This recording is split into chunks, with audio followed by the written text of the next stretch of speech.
Hey everyone! Today, we're diving into the world of the Luftwaffe, Germany's Air Force in World War II. They built some of the most famous and sometimes infamous fighters of the war.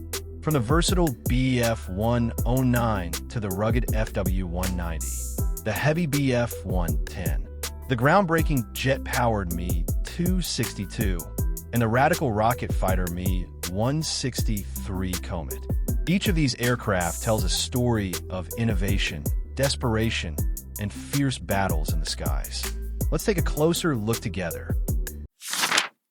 In the mid-1930s, the Bf-109 flew ahead of the curve. Retractable landing gear, enclosed cockpit, all-metal monocoque frame, while others clung to biplanes and open canopies. This machine pointed toward the future.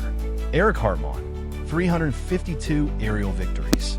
Gerhard Barkhorn, 301. The world's top-scoring aces all flew the same aircraft, the Bf-109. They didn't just fly it, they mastered it. Western Europe, North Africa, the Eastern Front, the Bf-109 was everywhere, from the first day of the war to the last. More than 33,000 were built and flown. It climbed fast and struck first, but was hard to handle. Narrow landing gear, limited cockpit visibility. Not elegant, but effective. It was designed to control the fight, not impress with looks. The Bf-109 flew until the very end. But beneath its wings, Germany's fortunes fell apart. It stayed in the fight, even when the outcome had already shifted. A legend of the air, but not a victory. In 1941, the Fw-190 entered the war. While others chose liquid-cooled engines, it ran on air-cooled power. But it was fast, tough, and smooth to fly. When the RAF first met it, they admitted, the Spitfire can't beat it. Over France, it tore into bombers. In Russia, it took down the armored IL-2. The Fw-190 wasn't just a fighter. It was a multi-role beast, well-armed and rugged. Allied pilots called it the Flying Tank. Better visibility, stable landing gear, easier to fly than the Bf-109. Ace pilot Oscar Bosch called it the machine you could trust with your life. Even ground crews said, you can fix this bird in the field. The Fw-190D model matched the P-51 at altitude. The Ta-152 topped 750 kilometers per hour. But by then, fuel was scarce. Veteran pilots were gone. Great aircraft, wrong timing. It was newer, stronger, and easier to fly than the Bf-109. Pilots loved it, but the war couldn't be won with machines alone. The Fw-190 fought to the bitter end. Germany's final claw in the sky.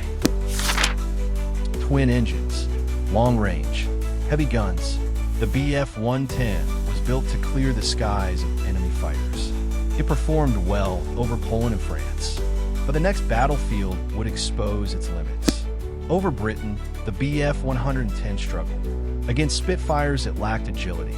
It was supposed to protect bombers, but sometimes it needed protecting. Pilots learned the hard truth. This plane could do many things, but it wasn't built for dogfights. Germany adapted. The Bf-110 became a night fighter. With radar and firepower, it hunted British bombers in the dark. A failed daylight fighter was reborn as the guardian of the night skies. It waited in the path of enemy raids. Equipped with 30mm cannons and onboard radar, it struck bombers before they even saw it. No longer outmatched, it became the one to fear. The Bf-110 earned its place. But the war moved faster than Germany could. No replacement came in time, and though the plane fought to the end, it couldn't change how the war would end. It didn't just fly faster, it sounded different. When the Me-262 first screamed overhead, Allied pilots froze. We couldn't catch it. We couldn't even keep up. 870 km/h. No propeller plane could touch that. It dove into bomber formations. 4 30mm cannons lit up. Then it vanished back into the sky. The Me-262 was built to rule the skies. But Hitler said, make it a bomber. That delay meant it arrived too late. A futuristic fighter, forced to fight yesterday's war. Engines lasted barely 25 hours. Takeoff was slow. Fuel was short. Veteran pilots were gone. Most were destroyed before they ever got airborne. After the war, everyone studied it. The Soviets, the British, the Americans. It was the future of aviation. But it couldn't change the past. The fastest plane of the war couldn't save the war. In 1944, Germany unleashed the Me-163, a rocket-powered interceptor. No propellers, no jet turbines, just pure speed, over 950 kilometers per hour. Faster than anything the Allies had. Too fast to catch, too fast to control. It soared to 10,000 meters in under 5 minutes. One pass was all it needed. One shot at the bombers. The theory? Devastating. The reality? Complicated. Its rocket burned out in minutes. Then it glided home, if it could. Landing was dangerous.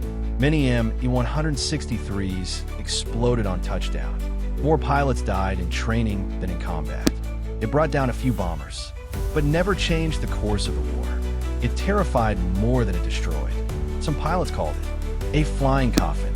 The Me-163 was a marvel of engineering, but it came too fast, too dangerous, and too late. It wasn't the future of air combat. It was the final breath of a desperate war. And that's our look at 5 iconic German fighters of World War II. From early war dominance to late war experiments, these planes shaped the history of aerial combat. Which one do you think was the most impressive or the most dangerous? Drop your thoughts in the comments below. And don't forget to like, subscribe, and join us next time as we continue exploring the aircraft that defined World War II. Please subscribe to our channel and give it a thumbs up.